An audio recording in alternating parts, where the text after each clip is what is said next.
Welcome to Soccer Morning on NASN. Here's your host, Jason Davis. Good morning, everybody. Welcome into Soccer Morning on a Wednesday. Jason Davis here with you. If you are not watching Shaky Cam in Miami right now, thank you very much for watching us here on NASN. Soccer Morning coming at you. That's the big story of the day. It's happening right now. MLS decided, David Beckham's people, Simon Fuller's people, Marcelo Flores people, whoever is responsible for this, for scheduling this press conference in Miami, exactly when this show starts, and apparently sucking up all the YouTube bandwidth as well, because we had to wait a little bit on YouTube to respond to get the show started today. So clearly, everybody's watching Beckham.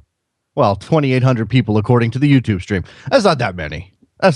Well, I'm monitoring this. Obviously, it's going to be very difficult for me to do a show and also follow along with events in Miami. Right now, we're looking at what looks to be some kind of outdoor space with a bunch of press assembled. And I'm told that some Annie Lennox has been playing. Sweet Dreams Are Made of This, which I guess works. English, dreams, sure. Why not? But what's the announcement going to be today? That's what we're waiting on here. What is Beckham going to say? Is he going to say MLS is coming to Miami, full stop? Because there doesn't seem to be a stadium plan in place yet. And Don Garber has consistently said there needs to be a stadium plan in place before we're going to give you a franchise.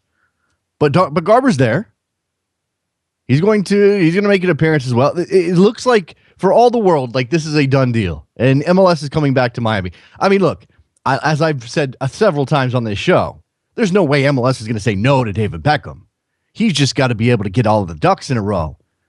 And he's apparently got enough pull, enough celebrity power, enough smoldering good looks to make it happen if they're going to hold a press conference. Now, the rumor is, the reports are, that he's going to announce he's exercising his option to buy a club, which, again, more confusion over whether that option expired at the end of 2013 or if it continued to roll over into 2014. I imagine, and again, this is MLS not going to resist David Beckham. I imagine that there was some contingency plan in place. If there's movement, if he's making progress, if he's exploring stadium sites, if he's got blah, blah, blah in order, then his option continues over to 2014, and here he goes. He's going to exercise it. Now, what we had this discussion on the show yesterday. Is Miami ready to support MLS? Is this time going to be any different than the Miami Fusion? And there are several differences between this potential team and what happened with the Fusion. The Fusion were the Miami Fusion, but based in Fort Lauderdale. That was obviously a problem of some type. Obviously made it difficult to connect to the Miami community when you're based up north in Fort Lauderdale. This team is going to be in Miami by all reports. Can't imagine them saying we're going to put a team in Miami and we're going to go back to Fort Lauderdale again, especially since the Fort Lauderdale Strikers, unless I'm missing something, aren't going anywhere. That could be interesting. It could be a very Red Bulls Cosmos type of dynamic down in Miami. We'll see what happens with the Strikers. They do fine now. I don't know what their attendance was in 2013, but they've done fine. There's some pretty slick looking gear, and I like their badge as well. So the Miami team is going to have to prove it to us. That's what I said yesterday. Some people took exception with my with me saying that Miami had to prove it. I'm not saying that Miami's not ready. Honestly, I don't know. I don't have the market research. And this is what I'd be interested to know. How much of that has David Beckham and his team done? How much market research? How much going into the communities and asking people, what do you want in a pro soccer team in Miami? How can we be sure? How can we make sure you want to come out and support this team? Because the worst thing that can happen for MLS is you give David Beckham an option for a cut-rate franchise in a city where it's failed before, or in an area where it's failed before, and it fails again. And this is a good point. This was brought up on Twitter today as I was getting ready for the show and asking for some feedback. Had someone say to me, and I'm trying to find the tweet. I apologize. Can't remember who it was. It may have been our friend Rick McGovern. It was. 2 of the last 3 MLS expansion announcements see league moving to markets with negligible demand. Negligible demand. That means there was no grassroots movement. No legit. And see, Rick here is making the same mistake that I did yesterday in minimizing the Southern Legion and the groups that are down there in Miami. And I'm learning. Again, I think the fact that they have that those guys and those groups, and hey, I know they're advocating for a team, and there's been noise made, and certainly Twitter has been a good forum for those groups that want MLS to come back to Miami. But my point was, it doesn't have the same sort of grassroots feel, and maybe this is unfair because Miami has already quote unquote failed once. That's probably what it is. There's a residual film over the top of any suggestion that Miami should get MLS again because of what happened with the Fusion. And then rather than get into a semantic debate over whether or not the Fusion were killed off too early or completely failed, let's just say that the burden is on Miami to prove it. Southern Legion, all of the soccer fans down there. You have to prove to us, the rest of the country, and really, it's not even really about that. I mean, we're going to sit here in judgment because, hey, we're soccer fans in America. That's what we do. But really, what you need to do is make sure your team's successful. Not on the field. You can't control who this team signs, but you need to go out and support the club and put people in the stands and make sure it's a long-lasting relationship. Because the toughest thing about making soccer work in America is building that passionate, connected support that forms natural. We can obviously concoct some support. It has to be created out of thin air. It has to be, because these teams are new. Even the oldest MLS teams are new. Even the Sounders and the Earthquakes, in relative terms to the rest of the world, those clubs are still new. Yeah, okay, 1974. Yeah, that's older than I am, so it's old to me. That's not old to somebody who's been a West Ham fan since 1925. I mean, that person might not be alive, but that's the point, right? We have to make sure that the support that does attach to these clubs isn't going to fade away. 954, you're on the air. Hey, I'm calling from the announcement for that team in Miami. Oh, you down there right now? Yeah, we're here with the fan club. We're here with a lot of press. Yeah. European press, Latin American press, U.S. press. I'm impressed about that. I just want to, say Miami's back. Hey, hold up. I just got a little bit of some chanting there. Can you hold up? Is anybody still chanting and cheering? They stopped right now? All right, don't worry about it. I just wanted to try to get some atmosphere there in Miami. The pictures we're looking at an empty stage.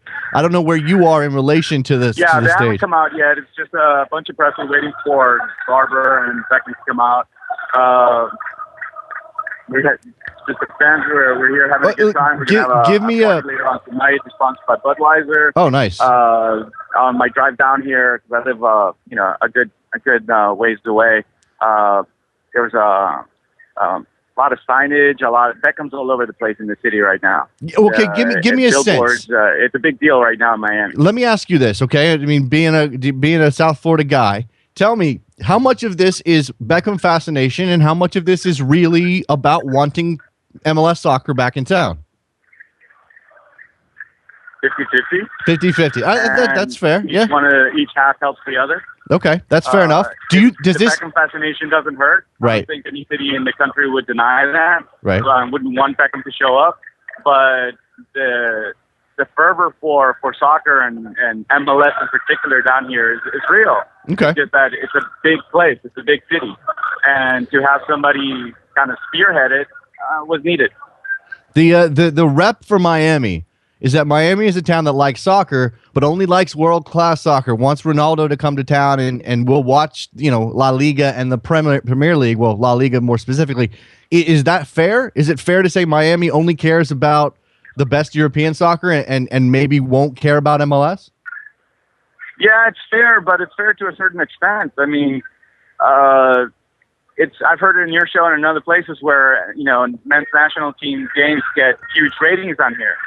So there's a huge fan base here just for MLS. Yeah. If we can turn just 10% of the other Euro snobs to come down and actually watch the game, that's a good 10,000, 20,000 people. Okay. I'm from a Latin American family, and most of my cousins and friends, they follow Real Madrid or Barcelona, and right. God love them. I don't know, I understand why you'd want to follow a team, in another continent. But if anybody can change that around, is David Beckham. I mean, I'd love to admit it now. It's not even that I hate to admit it. I'd love to admit it that the guy who can actually make a difference chose to come to Miami. Okay, fair enough. I wish you guys the best. I mean, I'm certainly rooting for success. I think all MLS fans, look, this is happening. You can't stop it now. David Beckham's got, he's got his mind on Miami. MLS is going to put a team there. Now it's on Miami to prove that it's ready for this again, and we should all be rooting for Miami to be a success. Appreciate the call, man. Enjoy the announcement. Appreciate your show. Appreciate everything you're doing, and I hope you have a lot more success. And good on you, man. All right, appreciate that. Thanks a lot. All right, the phone lines are open. He obviously had the number 347-756-6276. And look, again, I sort of painted a negative picture yesterday, talking through what Miami is as a soccer town. Now, this is all superficial judgments. Again, admittedly, I don't live in Miami. I'm not in the community. I don't see what the appetite for local soccer really is. And as our friend said, I didn't catch his name, but as our friend said, lots of people in Miami rooting for Real Madrid and Barcelona, following Real Madrid and Barcelona. Are those people going to be easily converted to MLS when it comes to town? It's interesting to hear him say how much of this is Beckham and how much of this is appetite for soccer. 50-50. Hey, that's an honest assessment. Now, you got to turn that 50% of fascination with Beckham into long-lasting support, because he's not going to always be there, or that fascination will fade. 202, you're on the air. Hey, Jason, it's Rick. How you doing? Hey, Rick. What's up, man? I am overjoyed that St. Louis is getting an MLS team in 2020. Okay. Where's this coming from, Rick? Miami is a city for winners, and it's a city for world-class sports. It's not a city that's going to dig in and support a team when it's building, and it's not a city that's going to support. You know what, Rick? Rick? Perceives as less than the very top. Rick, and I have used that conventional wisdom on this show. I have expressed that as well, and I've said the same thing about Atlanta. But what I will say, and I'm not usually on board with soccer exceptionalism, but I do think it's possible. I don't think we can completely eliminate the possibility that in Miami there is a groundswell of soccer fans who will support this team regardless, and are separate from the type of questionable support we see for the Dolphins or the Marlins or the Heat. No, I'll grant that. My question is, if there is this grassroots support, and to be fair, I'm from Philly, so this is the pot calling the kettle black, but where is the minor league soccer? Where is the national team? Where is the PDL team? Where is the D1 team? Well, they had Miami FC. They decided to move up to Fort Lauderdale and become the Fort Lauderdale Strikers. So, that I don't know what that says necessarily about that market. And honestly, we have kind of been conditioned, and this is, again, you said pot and kettle because Philly didn't have minor league soccer before Sons of Ben decided to make their bunch of noise and bring a team to Philadelphia. But we've been conditioned by Portland and Seattle and Vancouver and Montreal to believe, and Orlando now, although that's only 3 years, to believe that there has to be some kind of minor league, presence there, and that it has to show some sort of success.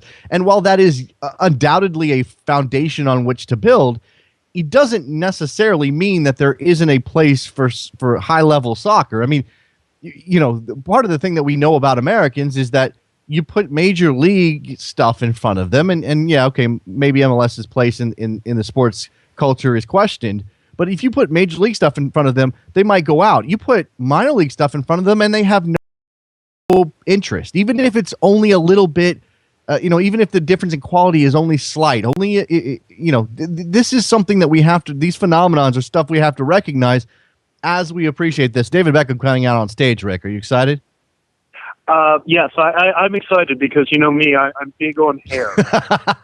Okay, David Beckham and Don Garber on the stage now. I really wish we could pipe the audio down the line here. I don't think that's going to work too well, and I'm not even sure we would legally be able to do that. All right, well, okay, Rick. I mean, if you're, I've been given the high sign to try it. Let's see if we can try that.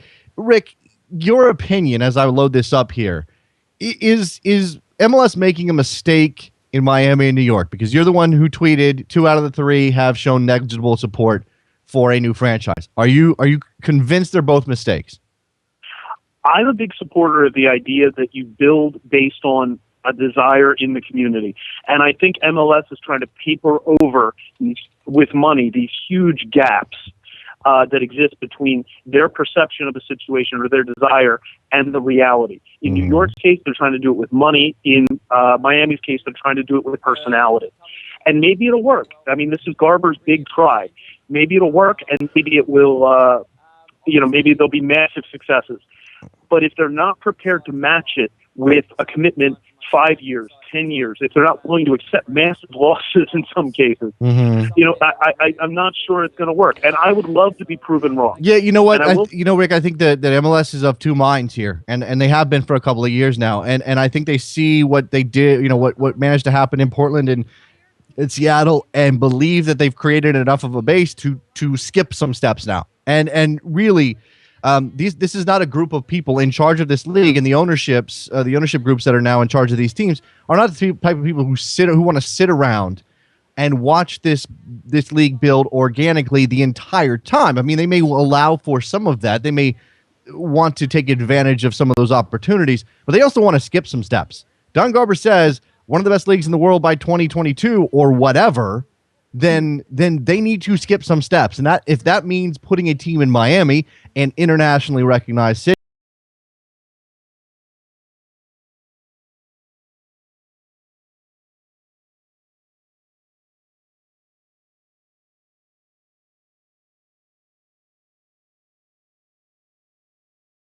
see if we can get some Don Garber on the show. This is the first time in the modern era that an ex-athlete is joining the ranks of ownership and will become the managing partner of a professional soccer team.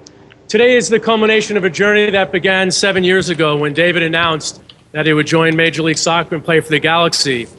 Both as a player and as an ambassador for Major League Soccer, he's had an incredibly powerful impact on our sport and our league in this country. As a player, he kept us all on the edge of our seats as he helped the LA Galaxy and his club, the Galaxy, to 2 MLS club championships. He proved to all those who questioned his move. Don Garber in Miami at the announcement, giving David Beckham's background and bio. We are here on Soccer Morning. Apparently that was a little loud. I'll make sure I turn it down a little bit. Didn't intend to simulcast it, but why the hell not? Garber here at this lectern. We'll get to whatever the fallout is. Take your phone calls afterwards. Hoping to grab somebody from Sector Latino in Chicago. There's some controversy over their section being removed at Toyota Park, so we'll definitely cover that. We'll move on here in a bit, but right now, Don Garber in Miami. That the Major League Soccer of 2007 would look like the MLS of today with 8 new teams, 9 new stadiums, and 12 new owners. David's move set the stage for a rule change in Major League Soccer and allowed us to bring in great international players to play in our league, many players that David discussed coming to our country. He helped motivate guys like world-class World Cup champion Thierry Henry to come to MLS. Mexican superstar Guatemala Blanco, Australian national team star Tim Cahill, lots and lots of other players, including our most recent English player who signed with Toronto FC, Jermaine Defoe. But perhaps most importantly, he set the stage for the best players in our country to play in our league, to represent our country, and tell the world that the United States and Major League Soccer can compete with the rest of the world. Guys like Landon Donovan, Clint Dempsey, and now Michael Bradley coming back to our league, and young players who are rising stars in our national team, Matt Biesler and Graham Zusi. One day, we'll have the same impact in Canada when all these players will serve as inspirations for young kids that are playing in soccer fields across our 2 countries. So I'm thrilled to announce that David Beckham has exercised his option to purchase an MLS expansion team, and so excited that he selected Miami as the market for his new club. There it is, the announcement that David Beckham has exercised his option. David had lots of cities across the U.S. and Canada to choose. He chose Miami because he believes in this city. Did he say choose? Perhaps one of the most international and diverse cities in the entire world. And people here love this sport. We together have no doubt that it will be a very, very successful MLS team. So thank you to all the folks in the back who worked so hard to bring MLS back to Miami. Don Garber recognizing the Southern Legion, the supporters group in Miami that's been working to bring MLS back to the city. A world-class state-of-the-art soccer stadium to serve as its home venue, to show the rest of the world that we could have one of the great soccer stadiums anywhere in the world. If we're successful, this facility will be an incredible showcase of what's so beautiful and special about this city. Starting today, David and his partners in the league will start working closely with Mayor Jimenez and the Miami County Commissioners to continue our work to find a project that makes no stadium deal then. Sense for David and his team and makes sense for Major League Soccer and our fans. I remember. So that we can finalize our plan after many years to be back in this great city. So I want to thank the mayor for his belief in our sport and for working so hard with us on our plan. I met the mayor many years ago when he was city manager. He's been an absolute pleasure to deal with. He's smart. He's incredibly straightforward. I'm going to turn the commissioner down for just a second, sort of recap. He's kind of giving some glowing praise to the mayor of Miami-Dade County there. Look, the bottom line here right now, where we stand, David Beckham's exercised his option. That's what this announcement is about. Based on what Don Garber has said, there doesn't seem to be any sort of concrete stadium plan in place. They are continuing to work is the rule. Is the word so far, which is an interesting development. Again, this is a fait accompli. This is happening. MLS is going back to Miami if David Beckham wants it to happen. But they've got to get that stadium deal in place, and we have yet to see. I suppose that the conventional wisdom is that Miami is going to bend over backwards to help David Beckham get a stadium deal in Miami. For this city, a world-class soccer team that all of you can be proud of. Thank you, David. Thank you, Mayor. Thank you so much, Commissioner.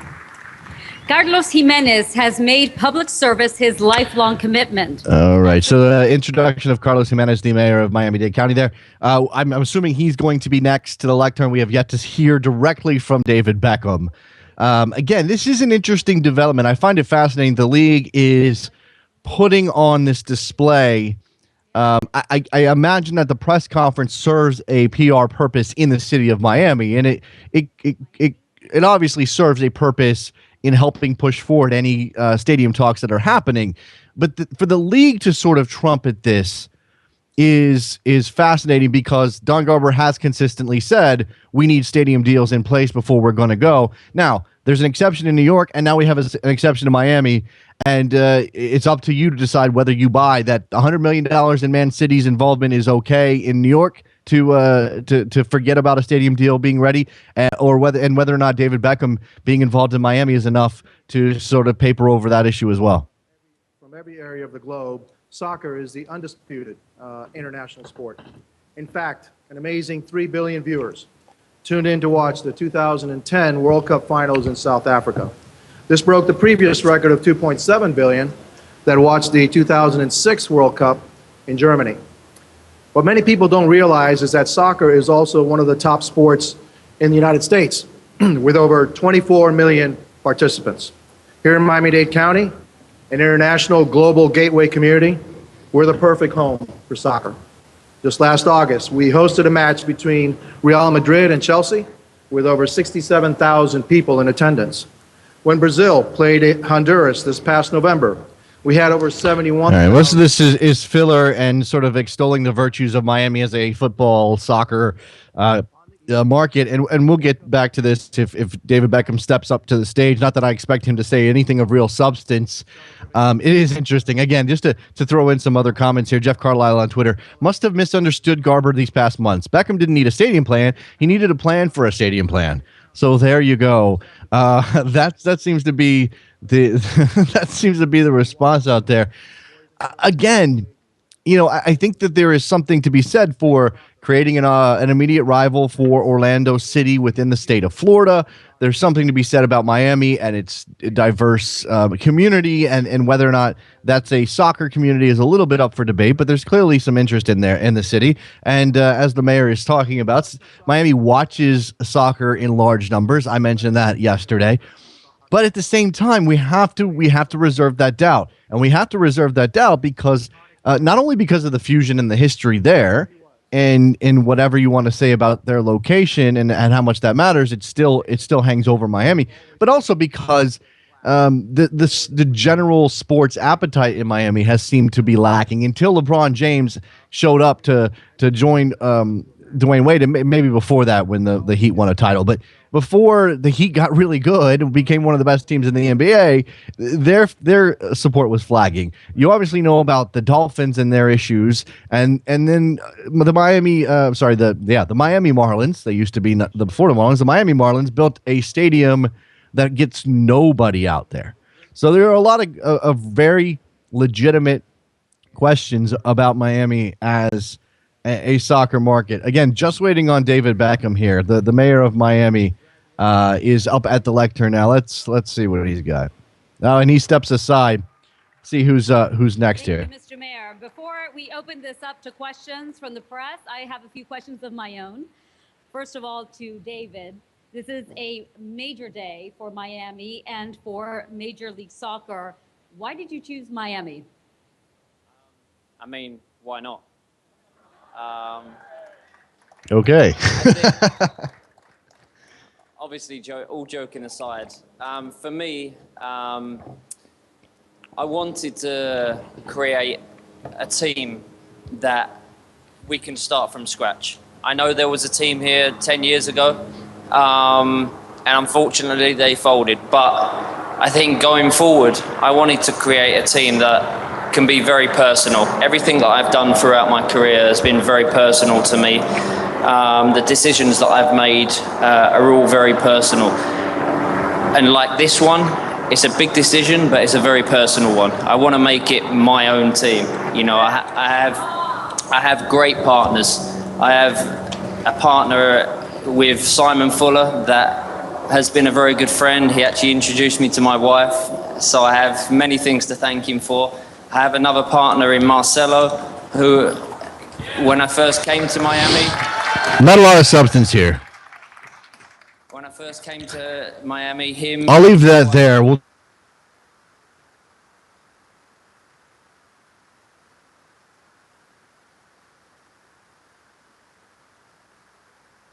process is in very vague terms, and why he chose Miami. Why not, he says. 347-756-6276 is the phone number. Happy to get anybody's thoughts who wants to talk Miami here. We just to let you know, at 10:45, we're going to talk to Eddie Flores from Sector Latino in Chicago Fire Supporters Group, who has apparently lost their section in the stadium, maybe moving, based on what I've read, maybe being moved next to Section 8, the other major supporters group for the Chicago Fire. That's obviously an interesting marriage. I'm not sure that that's going to work, and we'll talk about what the decision. This is a Fire team that just got done with a PR disaster in 2013 that we covered in depth here on Soccer Morning. I'm not sure what they're doing. Hopefully, Mr. Flores can shed some light on it as to whether or not this is punitive or exactly what is happening. There's other news as this Miami event continues. It is what it is down there in the palm trees. Don Garber answering some questions now. I'm sure all of this will be archived for us to go back and review later. Didier Drogba coming to MLS. That's the rumor. You guys know my stance on rumors. I'm not a fan until, all right, I don't buy that this is happening until they're holding a jersey. We do have to suspend our disbelief when it comes to the Seattle Sounders because that's who Drogba was being linked to, simply because of what happened with Clint Dempsey. But they do have some DP issues if this actually is going to happen. And this is brand new. But our friend Phil Shane from BN Sport is one of those people out there saying he's hearing that this is actually happening. Didier Drogba in the league right now, well, at the end of the season, 36 years old is Didier Drogba. He's up there, but he's still very, very good. I think he could be an asset to any MLS team. Clearly, I don't know about his drawing power.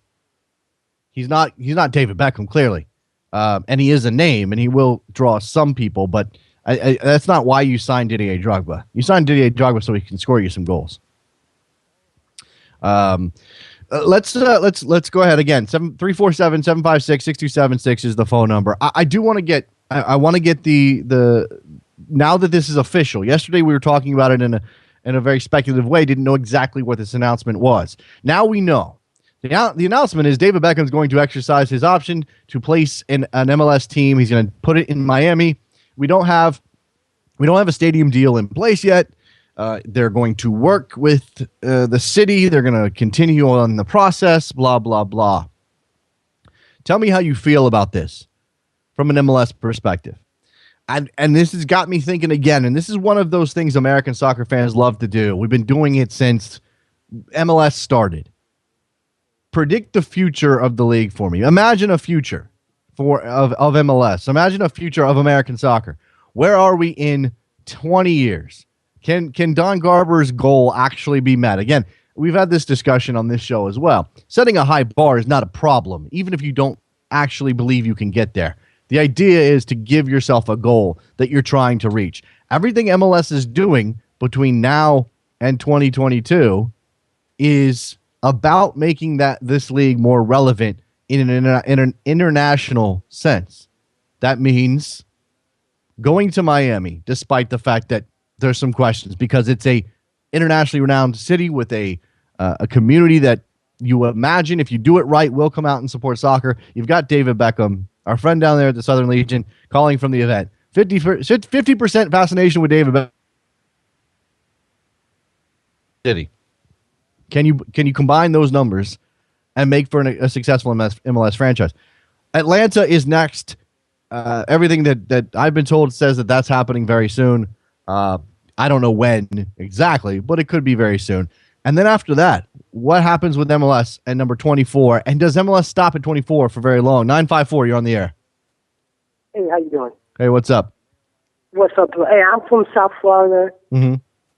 And, the situation with, Miami having a team, that's good. But the issue that I have, living here for 8 years, is are the fans going to show up in 5, 6, 7 years? That's my issue. Everybody here is a soccer fan. But everybody here is a soccer fan from another place. Right. Such as Brazilians, Argentinians, Colombians, Venezuelans, people from Spain. Everybody supports the home team from the home country. But when it comes down, hey, let's go to a Strikers game. It's right down the street. I don't want to see them. They don't play good soccer. So I want to know if people are to show up to the game. Yeah. 4 to 3 years. That's my thing. I'm Brazilian, but I was born here, and I can tell you one thing. Everybody supports their own team back home, but they're not going to support a team in Miami. I don't know. This is my situation. This is how I feel. Mm-hmm. I want to see in 5 years, I want to see if this is going to work out. Because right now, everybody's happy. Everybody's having a party down here. But, yeah, look, this seems to be a lock that this is going to happen. And I'd be interested to know what happens from now today. And again, I think this event, David Beckham standing on stage talking about it, is the show to drive more of that discussion within, in the town, right? So this is really just kind of a jumping off point. Now let's see what happens and how Miami responds. How much of Miami is really going to be excited to know David Beckham wants to put an MLS team in the city? There you go. You have a point. And plus, there's another big issue. It's the location. Where you're going to put the team. Because if you live in South Florida, Miami's a huge city. Mm-hmm. Then you have Broward County. People from Broward are going to go all the way downtown Miami to watch a soccer game? I mean, that's another thing. So it's all, if they're going to do it right, they're going to have to hit it off the ballpark. It has to be 110% right for people to keep on coming. I mean, that's the only thing I have. I'm happy to have a team. I'm going to go and support them, but I want to see if the people will show up. Let me ask you, do you think that this team should be, the imaging for this team should have a Latin feel? Should it be Deportivo Miami? Yeah, it should. I mean, if they're going to do it right, it's going to have a little bit of Latin feel. Because who lives out here, it's basically all Latins. Mm-hmm. You know, it's going to have to, even if it has a little bit of European, okay, but it's definitely going to have a Latin flavor. I mean, this city's different from New York, because this is very Latin based. Mm-hmm. Even when you're walking down the street, everybody's speaking Spanish or another language. But yeah, it's gonna have a Latin feel. It's gonna have a Miami feel. Because you can even look at the Miami Marlins. Nobody even going to the games. Yeah. Yeah. Even the Miami Heat. If you look at the league attendance, they're fourth in the NBA. They should be number one. Right. They're the champions, but they're number 4, and we have LeBron James. Best player in the world, and you're number 4. That definitely doesn't sound good. Yeah. Yeah, it doesn't sound good. All right, man. I appreciate the phone call. I definitely understand the doubt. Thanks for the call, man. Anytime. All right. 347-756-6276 is the phone number if you have thoughts on Miami. And look, I'm watching Twitter here. I'm watching these thoughts go by. Taylor Twellman saying, correct me if I'm wrong, I don't think this guarantees a team will be in Miami. And that's got me thinking. I mean, I still think it's going to happen. I still think that eventually we'll get there. I think it's a foregone conclusion, but that doesn't mean that it's official in legal terms. That doesn't mean that MLS has committed to Miami. Period. End of story. As of this press conference, what this is setting up. Again, just talking to our friend there from Miami. This seems to be a show that is meant to drive more discussion, more interest, get the buzz going, make the skids, grease the skids for the stadium deal to get put in. 9:05, you're on the air.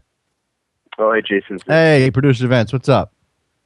Hey, Jason. I'm not exactly on the Miami hype train right now. I have my reservations.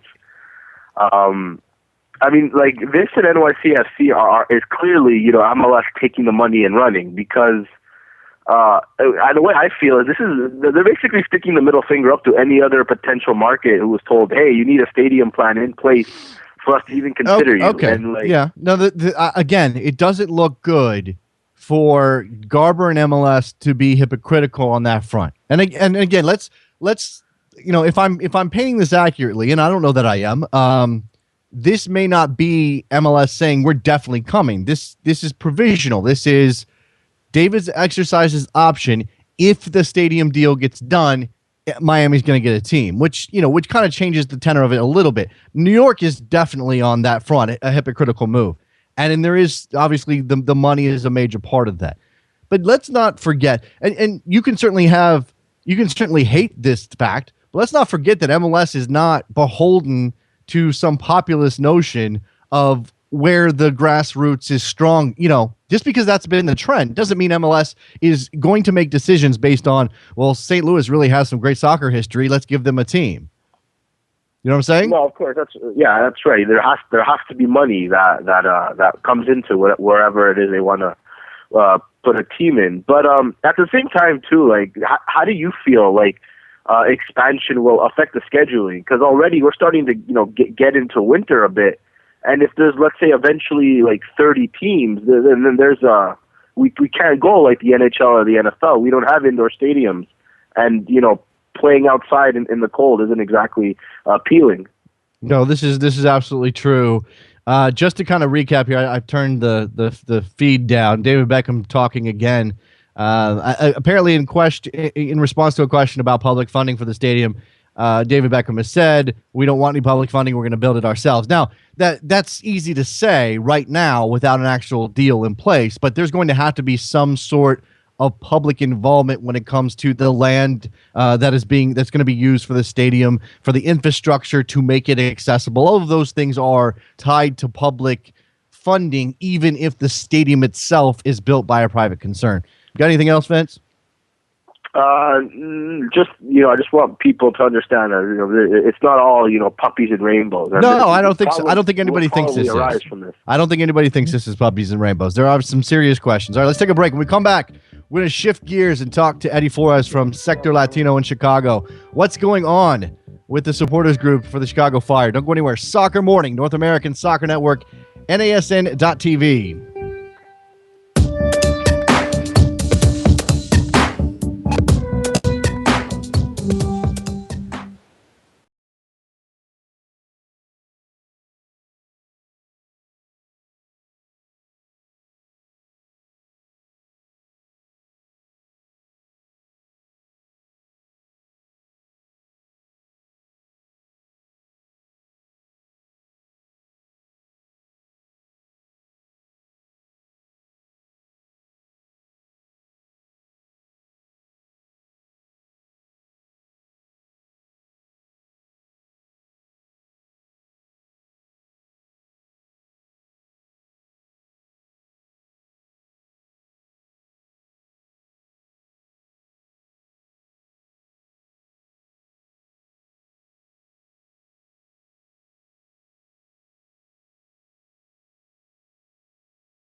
Welcome back to Soccer Morning on NASN with Jason Davis. Back on Soccer Morning, and while the Beckham extravaganza continues in Miami, we're going to shift gears just a little bit. A controversy has erupted in Chicago Fireland with Sector Latino, a supporters group of the Chicago Fire. As I understand it, losing their section, they're having their section taken away by the team. To talk a little bit about it, we have Eddie Flores on the line from Sector Latino. Eddie, how are you?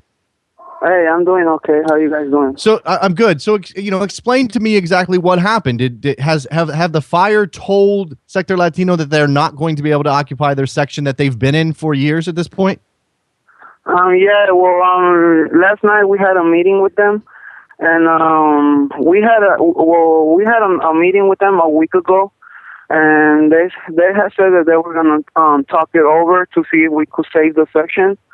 So last night we had another meeting, and they decided that they couldn't give us the section back due to basically they saying through the years we haven't bought season tickets and this and stuff like that. But I mean, we don't see how moving us is gonna help them get more money. So that's why everyone's real disappointed about that, because it's not like the stadium fills up anyway. So everyone's just asking themselves how is the club going to get more money by moving our section if they don't even fill up on other sections. So this is, they're putting this in, they're saying this is a commercial thing. This is about trying to sell more tickets and taking your section away because they don't feel like your group is buying enough stuff. That's what this is about? Well, the thing is that they said our section is causing people not to go around that section because of the differences of culture and just different stuff. So they're trying to say that it's not helping if we're in that section right there, because the people around us don't want to sit around us. So I don't know. Okay, well, it's all a confusion. From Sector Latino's point of view, is a move something you're okay with? The move to a different part of the stadium something you're okay with? If they put you next to Section 8, that's a bad thing, right? That's a clash. I mean, yeah. The thing is that they're trying to move us next to Section 8, but Section 8 is a bigger organization, and I mean, what we're trying to do is stand out, and we don't see how we're gonna stand out next to them if they're like 2 times bigger than us. Mm-hmm. So that's like we try to negotiate for them to move us at least like in another section. We don't mind moving. What we just don't want is we don't want to move next to Section 8 because that's gonna like turn us down and stuff. You know, this is the same team that had the controversy over the open letter written last year about the U.S. Open Cup events. Dan Lobring, who I had on this show and sort of took to task over his handling and the team's handling of that situation. This is another thing where even if this is something that makes sense and you know, again, I don't know how the communication is working. You talk about the meeting. Do you feel like that they've communicated well with you? Because it doesn't look good from the outside. Well, basically, it's just like they took the decision themselves. They didn't even try to fix up with us at all. They just decided that, and we have like no option at all. It's either go to 116, which is next to Section 8, or just be on our own. So they're just not giving us no option at all. Interesting. From your perspective, how do you feel the Fire organization has done communicating with? I mean, I don't know if you have talked to guys at Section 8 and know their experience or whatever other supporters groups are there for the team, but in general, how would you rate their ability to get along with everybody? Well, right now we haven't even thought about that because right now our goal is to get our section back, and I mean, as far as Section 8, like getting to I don't know, like something to agree on. We're not looking at that yet. We're still trying to get our section back, and it will all depend. It will all come down on Saturday. We're having a meeting, so it's all gonna depend on what the people think and what they want to decide to do. Do you feel that it's fair for the team to indicate that Sector Latino is impacting the sales and the people who want to be around that? I mean, you know, what kind of things are they talking about? Just the noise that you guys make as a supporters group, is that the issue? I think it is like the noise and the stuff that probably some people just want to come watch the game, and because I mean I have family that themselves that don't sit with us. They buy season tickets. I mean, or any other ticket somewhere else. So I understand that part, but I mean we just don't understand like how is it gonna help. I mean, like just by moving us, how are they gonna fill up that section? Because they were talking about as soon as they move us, they're gonna fill up that whole section. And I questioned them, like, how are you guys going to fill up that section if you guys are not even worried about the other sections? So it don't make sense to us. That's an interesting situation, man. I wish you guys the best of luck. Hopefully you can come to a good resolution and get your section back. I mean, not knowing the politics of the Chicago Fire supporters group situation and the dealings with the club, all I know is that this sounds really messed up. Hopefully you guys can get your section back. Thank you for your time, Eddie. Appreciate it, man. All right. Thanks a lot, and thanks for the support. Absolutely. Eddie Flores from Sector Latino supporters group for the Chicago Fire. Word is that they have had their section taken away from them.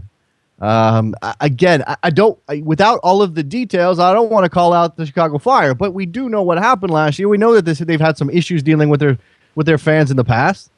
So that hasn't been good. And this is not, this publicly doesn't look good. All right, just to bring us back up to date on the David Beckham situation down in Miami, I'm seeing Twitter here. Apparently, David Beckham says that the mayor has promised them a site for a downtown stadium and that they can get it done in 6 months. Can you build a $100 million stadium in 6 months? Is that possible? That seems very, very fast. and it's interesting. The opinion is split very much so across the board when it comes to whether or not this is a good idea for MLS. And clearly, we don't even know if this is officially a club. Are we going to get a name anytime soon? Are we going to get, colors and a badge? And, is there going to be, are they going to hold a contest the way that NYCFC is doing with their badge creation tool? By the way, on that subject, I may have mentioned this yesterday. First of all, some of them are hilarious because some of them are jokes. And I see so many blog posts and, sort of coloring this as it went wrong for NYCFC. The badge creation project went wrong because, look, here's a badge that shows something hilarious. Money bags. Don Garber with money signs in his eyes. Blah, blah, blah. I don't think it went wrong. I don't think NYCFC thinks it went wrong. Everything about this campaign says that they knew exactly what was coming. To me. Now, of course, they're not going to promote the joke ones, but every time that somebody creates a joke badge for NYCFC and shoots it around, their profile grows a little bit. They get the meme impact, and they get the actual fans who are interested in creating a real badge, and they've gotten some good stuff out of it. In fact, the guy, Trevor, give me his name, the guy who created the NASN logo, which I think is fantastic, also did what I believe is the best badge for NYCFC based on this context. Pete Schwadel created a fantastic. Go find it. It's got a bridge. The colors are Man City without being overwhelmingly so. Fantastic. And again, I think that NYCFC knew when they started this exactly what they were going to get. Some people taking it seriously, some people making jokes.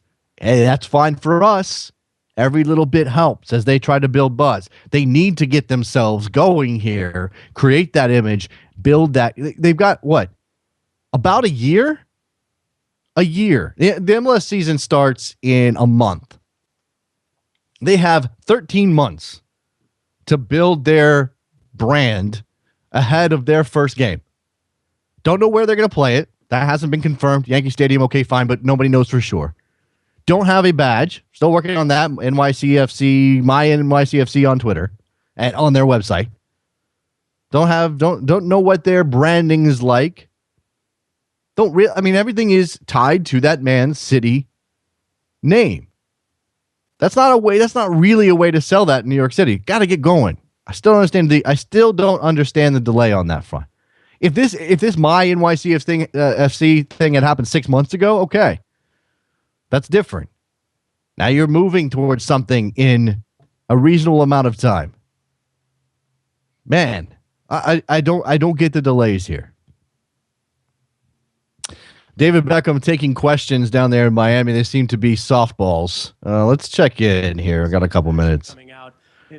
Don Garber on the mic. This city and for this club. We're all very excited to be here, so thank you, Fernando. Let's get going. Yes, thank you so much, and thank you for all your questions. Before we conclude, seems to be wrapping up there in Miami, just about an hour on that press conference.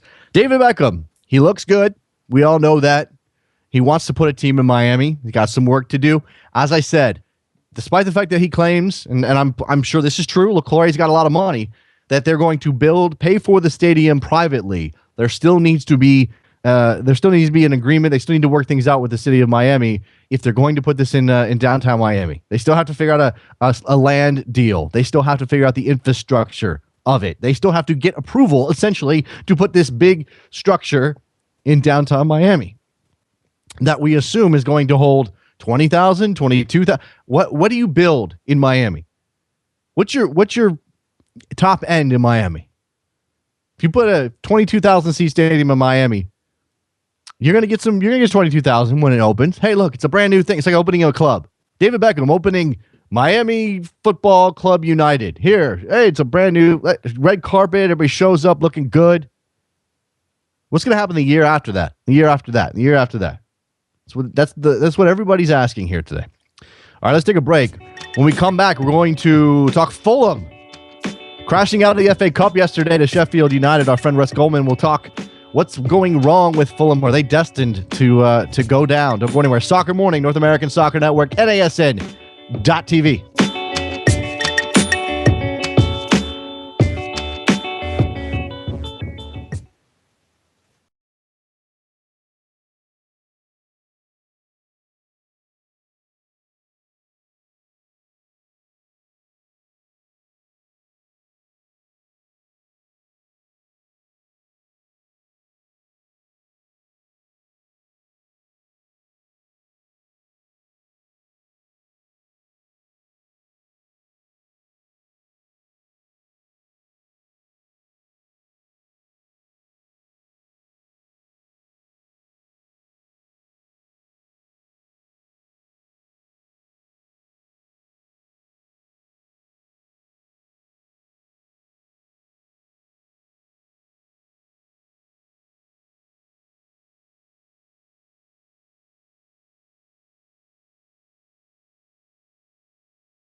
Welcome back to Soccer Morning on NASN with Jason Davis. Back on Soccer Morning, let's talk a little Fulham Football Club with our friend Russ Goldman from Cottage Talk. Hi, Russ. How are you, man?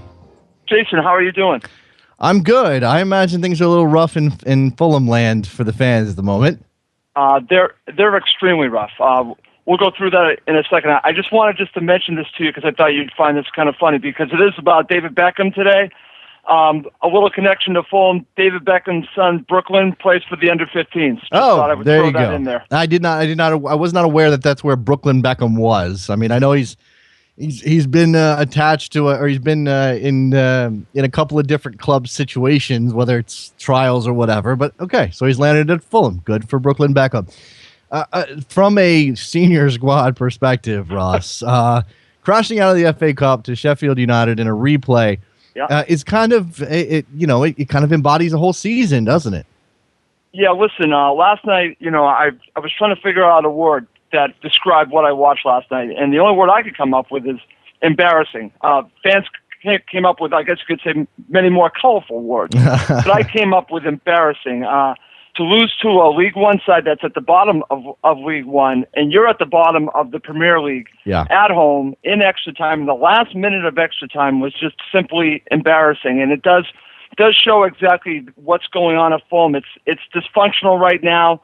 It's there's no confidence on the squad, and it's again, listen, it's very troubling as we go through a real true relegation battle. They are at the bottom of the table, and they're going to have to figure this out in 14 matches, how badly they want to stay in the Barclays Premier League, and they've got their work cut out for them. Yeah, and Russ, you mentioned relegation, and there have been close calls in the fairly recent past, but this is a team that has punched above its weight for quite some time now. And I wonder how inured to the idea of relegation. Certainly long-time fans are well aware and have been through it and have seen this team come back up and managed to stick around for a while. But for newer generation fans that maybe in this country latched onto the team because of McBride and Dempsey and Bocanegra and those guys, how will they take it if this happens? How is that going to go over, Russ? Well, it's a very scary thought, and again, I've heard from many long-time fans, and this has been their fear. I mean, I can tell you that ever since I've been following Fulham, relegation is talked about on a regular basis. Whether they're doing well or not, it's always there. It's always a part of Fulham because the threat is always there. This year, it's really it's right in front of them, and the fans are very nervous. They don't want to go down because of the situation that could come. Again, can you come back up? The championship is very competitive. Can they come right back up? That's the million-dollar question. Teams have done it. The one thing that makes me feel comfortable that I think that they could is because their academy is so strong. I think that they could find a way to get back up. Obviously, that's the worst-case scenario. I'm trying to figure out a way, Jason, that they could stay up. And it's funny because I was going to look back, and I'm calling this basically the Great Escape 2, if they can pull this off, because the Great Escape was the 2007-2008 season. And on February 3rd of 2008, Fulham were 19th with 19 points. They are currently 20th with 19 points. So they are in the same situation that they were, 6 years ago. It's scary, but there is a way to do it. It's just a matter of can they do it in these 14 games? I've actually, mapped out, I guess, winnable matches, and they're going to have to do it. And if they don't, they're going to go down. It's interesting. You look at their fixture list: Manchester United at Old Trafford, hosting Liverpool, West Brom away, which that's a game that you circle certainly to try to get some points out of. Home to Chelsea. Away to Cardiff, home to Newcastle. This is the next 6. Right. There's maybe what 5, 6 points there. Maybe. Well, honestly, I see 9 points because I see the Newcastle match as a winnable match. I've watched Newcastle several times. Okay. And I feel again, I think that is the one match that fans say, well, listen, look at where Newcastle are right now. And I said, if you've watched Newcastle play. And I've seen Fulham play them. I think that's a team that they can actually win at home. The Cardiff match and the West Brom match, Jason, are must-wins, and they're part of this blueprint I've come up with. If they don't win those matches, they are in serious trouble. Yeah. Let's talk a bit about the ownership situation. Shad Khan bought this team when this was just ahead of the season. Is that correct? Correct. And this is an American owner, and we know there's always stigma there. He also happens to own the worst NFL team, the Jacksonville Jaguars. How much of this is being thrown at Shad Khan? Look, they made some moves in January. Clearly, they're trying to improve the squad, and I'll get to the managerial situation in a minute, but how much of this is sort of being reflected back on Khan at this point? I would say, again, talking to fans on Twitter, talking to fans on my show, Khan's name has come up a great deal over the months because, again, Khan waited a good amount of time to make the change at manager. Once he made the change, the fans were on board, but they wanted to see money spent, because again, it's about bringing in players. And listen, Khan actually came through in the end. Khan did come through. He brought in really an excellent group of players at the end of the January transfer window that gives everyone hope. And that's basically all you want at this point. You want an owner that's going to realize the situation, assess the problem, and try to fix it. And that's what they've tried to have done by bringing in great players like Lewis Holtby. Again, we have a striker that has scored an incredible amount of goals. Again, it's in Greece, Kostas Mitroglou. And we brought in another defensive midfielder in William Kvist and a couple of Manchester United youngsters. I mean, he really did a nice job of bringing in these players. I'm talking about the managerial team, and then, of course, the coaching staff, and of course, Khan. They all really did all the right things, except for getting us a left back. That's my only issue that I have out of bringing in new talent. The question is, can it all gel in time for them to stay up? And that's, again, we're going to have to see. I'm a glass half full guy, Jason. I'm not giving up until that Crystal Palace match, the last match of the season. The one good thing about Fulham, if you look at the end of the season, that's where most of their winnable matches are. So it really is going to be a great escape if they can do this. Yeah, you mentioned we talked about the managerial situation and making the change from Martin Yule to and Muhlenstein in charge now. Is he got this until the end of the season? Is there any chance that they turn over the managerial position again before they get to the end of the campaign? Well, it's a very interesting situation. If you're asking me, do I want to see a change? The answer would be no, because I think Rennie Muhlenstein is the right person in charge.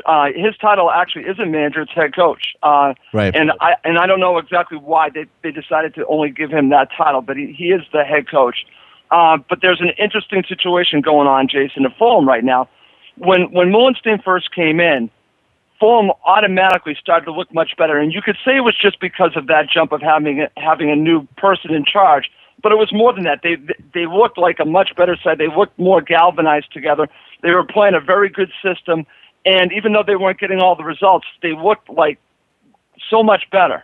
Mm-hmm. Then all of a sudden, Rennie Muhlenstein added two very big figures to his coaching staff. He brought in Alan Kirbishley, who actually is technical director, and then he brings in Ray Wilkins. And we're all asking ourselves, since they all came in, why are the performances going the other way again? So again, we don't know if there's a little bit of a power struggle going in. I don't know. All I know is that they do not look the same from when Rennie took over. And I actually think Rennie is an excellent coach. I think he's the right guy to push us forward. But, again, he's going to have to show it. He's got to be the man in charge. And right now he's got 14 games to prove it to us fans.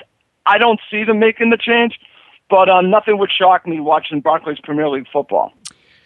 You mentioned, so Kirbishley and Wilkins are brought in, and you said that was Muhlenstein's decision. That seems, and I know Kirbishley is sort of a looming figure, and he's the reason anybody would question whether or not Muhlenstein might be tossed out before the end of the year.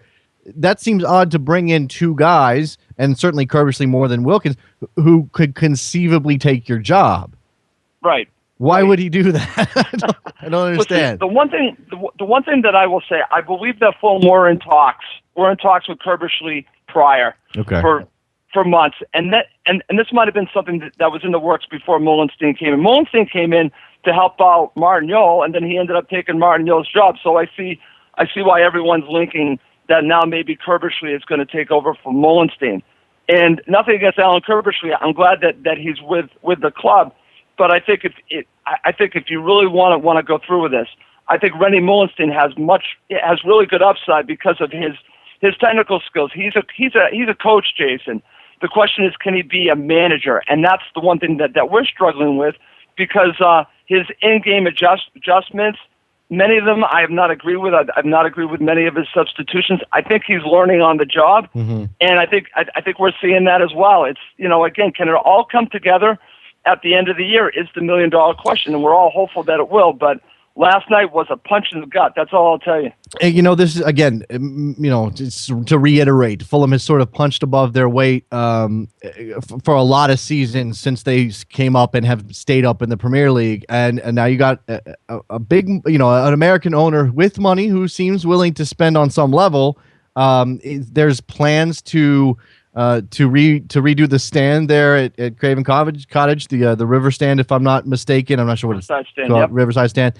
All of that move forward? And you believe Shad Khan is committed enough to put the money back into to put money into the club should they go down in that bid to come right back up? Wow, that's a great question, Jason. I don't know. All I know is based on my conversation with him, because I did talk to him on 2 occasions, and the way that he's acted, I believe he is fully committed to Fulham, and I think that again, this is just me thinking about it. I think that he'll do whatever he can to get them back up. I really do. I mean, he just seems like that type of person. He doesn't seem like it's someone that would then, if they went down, not invest in the club to get them back in. Worst case scenario, I think he'll do whatever it takes to get them back where they belong to be. They belong to be. I know what you're saying, that they punched above their weight. You can definitely make that argument. But if you've been in the Barclays Premier League for over 10, 11, 13 years now, they deserve to stay in it, and they got to fight now to stay in it. And I hope that they do. And if they don't, then I'll be watching them in the championship, and then hopefully they'll be coming back up. But I'm looking straight forward at these 14 matches, and it's up to these guys to get it done for the fans because the fans are really down right now. The fans are down. I'm down. We're all down, but we all care so much about the club. And we just want to see them do whatever they can to stay in the league. All right, let's move this to Clint Dempsey, because he has rejoined Fulham on loan. We know. Look, he made his name at Fulham. He was bought from the New England Revolution by Fulham. Went there, made his name year to year, got better and better. Sort of became a giant figure there. Sold to Tottenham because he wanted to take a step up. Eventually, that proved not to work. Back to MLS and the Sounders, on loan back to Fulham. And this seems very much like he can't go home again, Russ. Well, let's just be honest here. So far, it really hasn't worked out. It really hasn't. And listen, when I first heard that Clint was coming back, again, I was upset of how he left, but I thought that he could actually help Fulham. But it's only 2 months, January and February. How much could he help them? I thought by scoring goals. The issue was, or it has been while he's been at Fulham, has been, I would say, partial fitness. I don't think that he's up to speed, even right now, with the speed of the game in the Barclays Premier League. He does look slow. He does. He went a little better last night, but again, he's also playing against the League One side. But it hasn't really worked out. I'm used to Clint basically, coming in late on runs and scoring goals and really picking up, a good amount of goals, and he hasn't done that yet, and he just doesn't look like the same player yet. I'm not saying that he cannot get there, but right now he does not look like the same player that left Fulham, and we don't have much time left with him, so hopefully he can do something in these next 3 weeks. It's going to be a struggle for Fulham down the stretch. Russ Goldman talking about Fulham's campaign to stay up. It finally seems like this cycle has come back around, and as you said, Russ, the longtime fans, the relegation comes up. No one is deluding themselves that Fulham is going to be a candidate again for relegation at some point. Whether they can go on a Europa League run or not, eventually this is going to come back around. And the last thing I'll ask you, and I think we all sort of know that Fulham is a smaller club, but certainly doesn't have they don't have the resources of really anybody in London, much less the rest of the Premier League. Is there a ceiling that they're always going to hit, or is there a chance that someone like Khan or another committed investor can turn them into a bigger club? Are they simply limited by Craven Cottage? Where's the when we see things like what's happening at Hull or Cardiff with their color change, is there a future future at Fulham that involves more of a commercial attitude? Yes, there is. And I'm glad that you mentioned that, Jason. Again, he's, listen, Mr. Khan's trying to do everything he can to make Fulham, again, a sustainable club. And one of those things will involve the Riverside Stand. It's also about getting getting advertising, getting business partners, and he's already been doing that. And again, that might mean like the Riverside stand, there might be corporate boxes. I'm not 100% sure, but again, it's about getting other business partners involved. I know that, again, he said that to me, that's part of his plan. His plan is to make them sustainable moving forward, and he's basically kind of like the caretaker of the of Fulham Football Club, taking care of it and making sure that it's going in the right direction. I think he will do whatever he can to get Fulham where they want to be. We want to be, if you're asking me, I want Fulham to be a team that's fighting for the Europa League every year. I don't want to be where they are right now, but this is the reality. Sure. They can be that, Jason.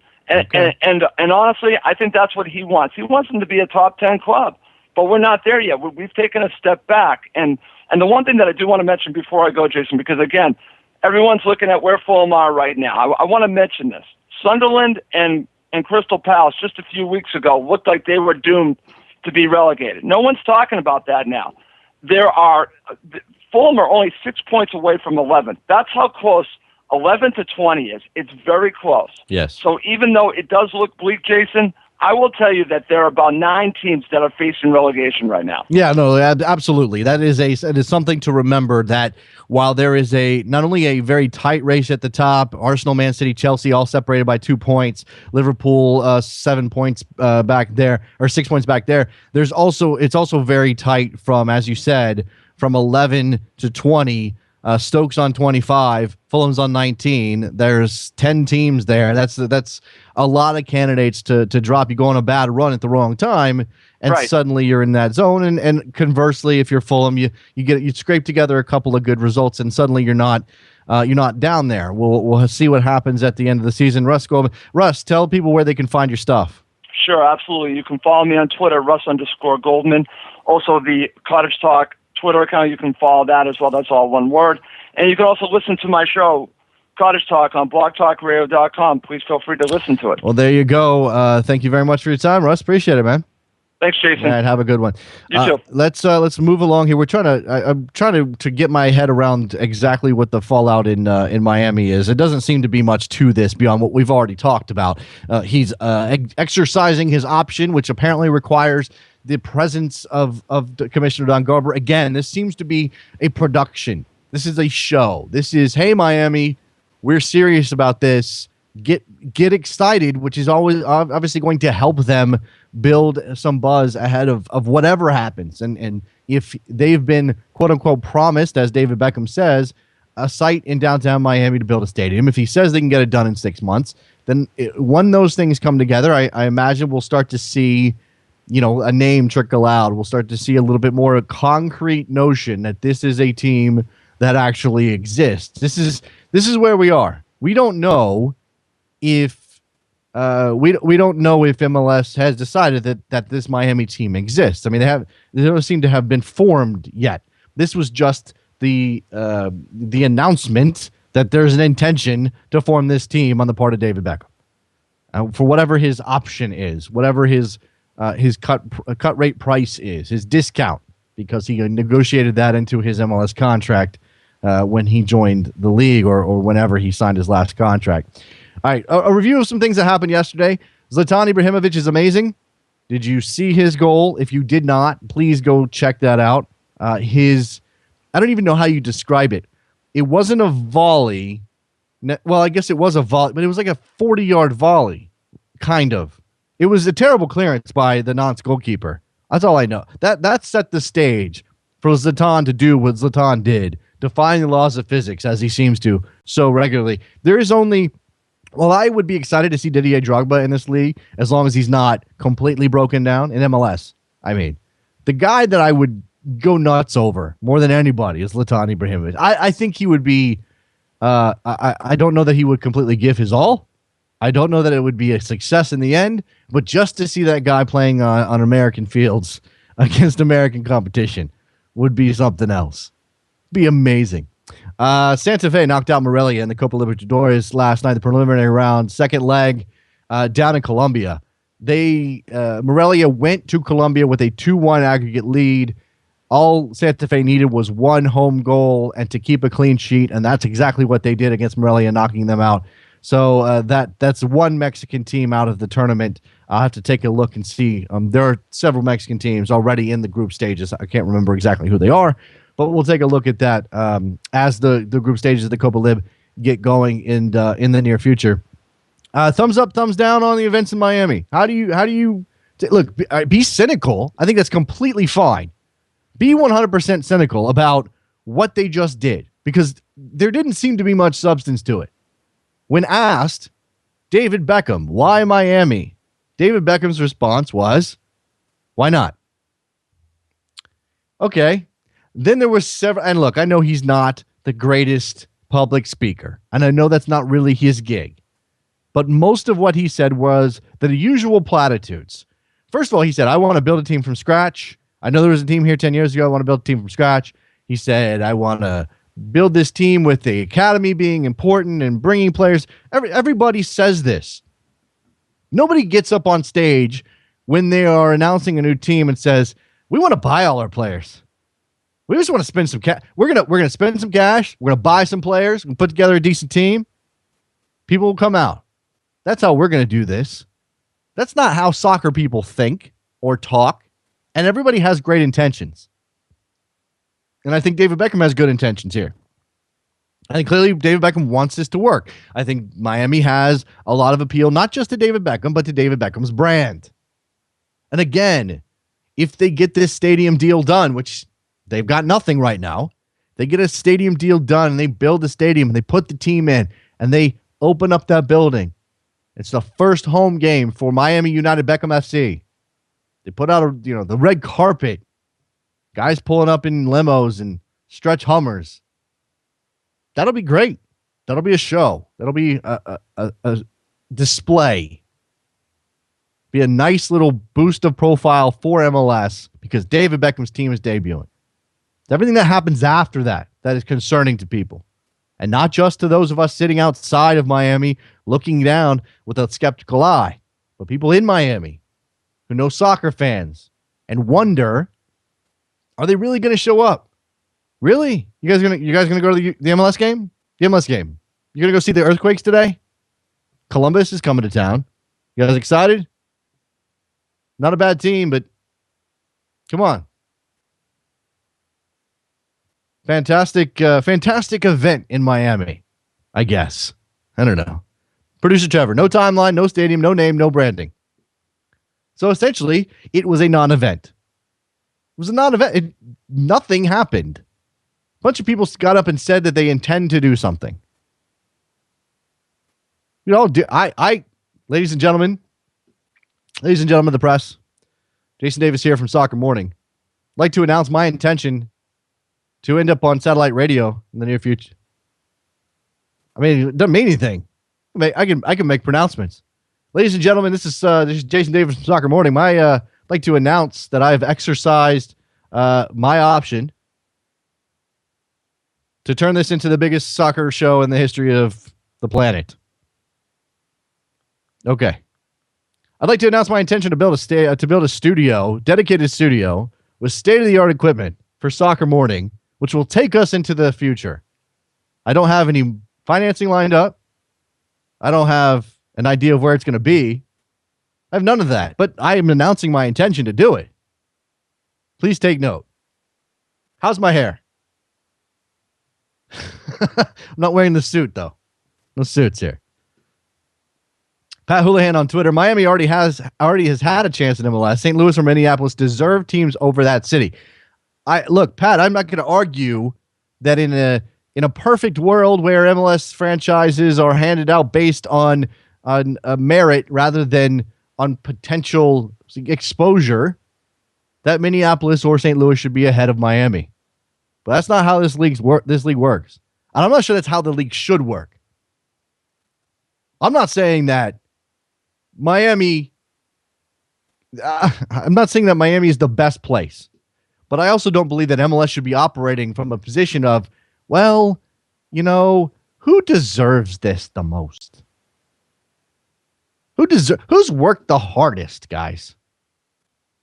what fan base has worked the hardest? Because that doesn't necessarily mean anything on the back end. It doesn't mean success. It doesn't mean a boost to the league. It doesn't mean any of those things. And yeah, I know a lot of soccer fans refuse to buy the idea that MLS needs to operate as a business.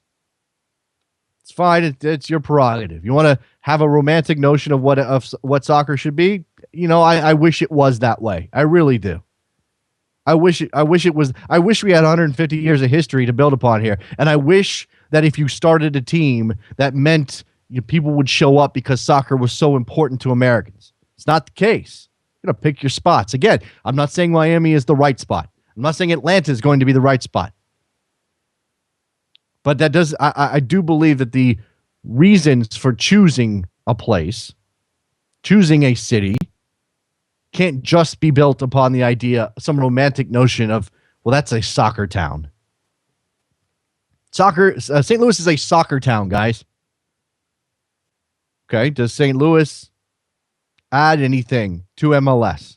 Can St. Louis, maybe St. Louis can match Portland and Seattle and Toronto and all of these places for passion about this game? I don't know.